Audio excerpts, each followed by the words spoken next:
एक दिन की राहत के बाद कोरोना के नए मामलों में फिर से उछाल देखा गया है। पिछले 24 घंटों में 38,553 नए कोरोना केस आए हैं और 497 संक्रमितों की जान चली गई है। वहीं देश भर में पिछले 24 घंटे में 40,013 लोग कोरोना से ठीक भी हुए हैं, यानी एक्टिव केस में 2,157 की कमी आई है। देश में इस वक्त कुल एक्टिव मरीजों की संख्या 3,86,351 है, जो पिछले 140 दिनों में सबसे कम है। वही रिकवरी रेट बढ़कर 97.45% पर पहुंच गया है, यानी भारत में कोरोना की दूसरी लहर का असर भले ही कम हो गया हो, लेकिन तीसरी लहर का खतरा बराबर बना हुआ है। कोरोना की टेस्टिंग की बात करें तो देश भर में अब तक कुल 48 करोड़ 50 लाख टेस्ट किए गए हैं। देश में टीकाकरण का काम भी तेजी से हो रहा है। भारत में अब तक 51 करोड़ से ज्यादा लोगों को वैक्सीन लगाई जा चुकी है, जिसमें 11 करोड़ लोग टीके की दोनों खुराकें ले चुके हैं। देश की 8.3% जनसंख्या को कोरोना का टीका लगाया जा चुका है। आर फैक्टर ने बढ़ाई देश की चिंता।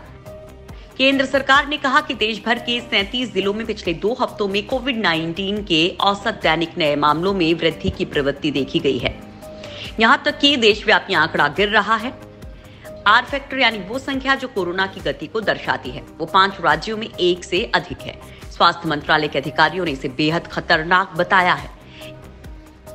ये 5 राज्य हिमाचल प्रदेश, पंजाब, गुजरात, मध्य प्रदेश और उत्तर प्रदेश हैं।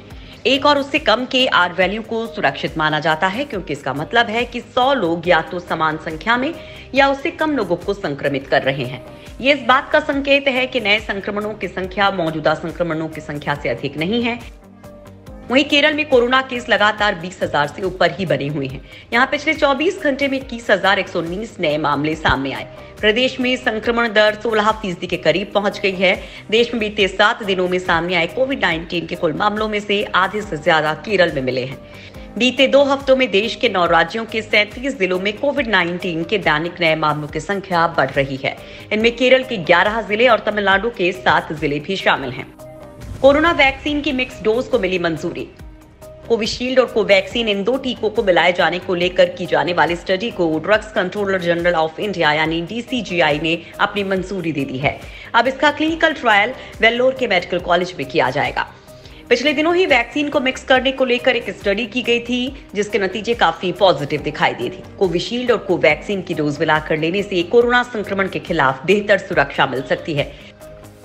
ICMR की तरफ से वैक्सीन की मिक्सिंग और मैचिंग को लेकर ये स्टडी की गई थी। इस स्टडी के नतीजे काफी सकारात्मक दिखाई दे रहे हैं। Drug controller general of India के एक एक्सपर्ट पैनल ने जुलाई में कोवैक्सीन और कोविशील्ड टीकों की मिक्स डोज पर एक स्टडी की सिफारिश की थी। वैक्सीनेशन कोर्स को पूरा करने के लिए एक व्यक्ति को कोविशील्ड और कोवैक्सीन के अलग अलग शॉट्स दिए जा सकते हैं। सब्जेक्ट एक्सपर्ट कमेटी ने विस्तृत विचार विमर्श के बाद CMC वेल्लोर को 4थे स्टेज के क्लिनिकल ट्रायल की अनुमति देने की सिफारिश की थी। वैक्सीन के बूस्टर डोज पर तेज हुई चर्चा।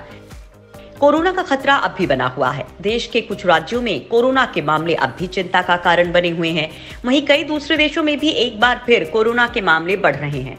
कोरोना के डेल्टा वेरिएंट की वजह से मामले तेजी से बढ़े हैं। ऐसे में भारत में भी इस बात पर विचार किया जा रहा है कि वैक्सीन की तीसरी डोज को मंजूरी दी जाए। बूस्टर डोज को लेकर पिछले दिनों चर्चा हुई है। National expert group on vaccine administration for covid booster dose पर विचार कर रहा है। अंतिम फैसले पर पहुंचने से पहले वैज्ञानिक साक्ष्यों का अध्ययन किया जा रहा है। हालांकि कुछ देशों में बूस्टर डोज लगने भी शुरू हो गए हैं। राष्ट्रीय विशेषज्ञ समूह ने टीके की बूस्टर खुराक देने पर विचार किया है और इस पूरे मामले को बहुत गंभीरता से देखा जा रहा है। बूस्टर डोज शरीर के अंदर तुरंत इम्यून सिस्टम को एक्टिव कर देती है। ये इम्यूनोलॉजिकल मेमोरी के आधार पर काम करती है। हालांकि अभी तक WHO ने बूस्टर डोज को स्वीकृति नहीं दी है। भारत फिलहाल टीकाकरण अभियान जोरों से चला रहा है और बड़ी संख्या में लोगों ने वैक्सीन लगवा भी ली है। बावजूद इसके अभी कोरोना का खतरा कम नहीं हुआ है। एम्स के डायरेक्टर डॉक्टर रणदीप गुलेरिया का कहना है कि कोरोना के नए वेरिएंट से निपटने के लिए इस साल के अंत तक बूस्टर डोज की जरूरत पड़ सकती है। हालांकि बूस्टर डोज तभी संभव हो पाएगी जब देश की एक बड़ी आबादी को वैक्सीन लग जाएगी।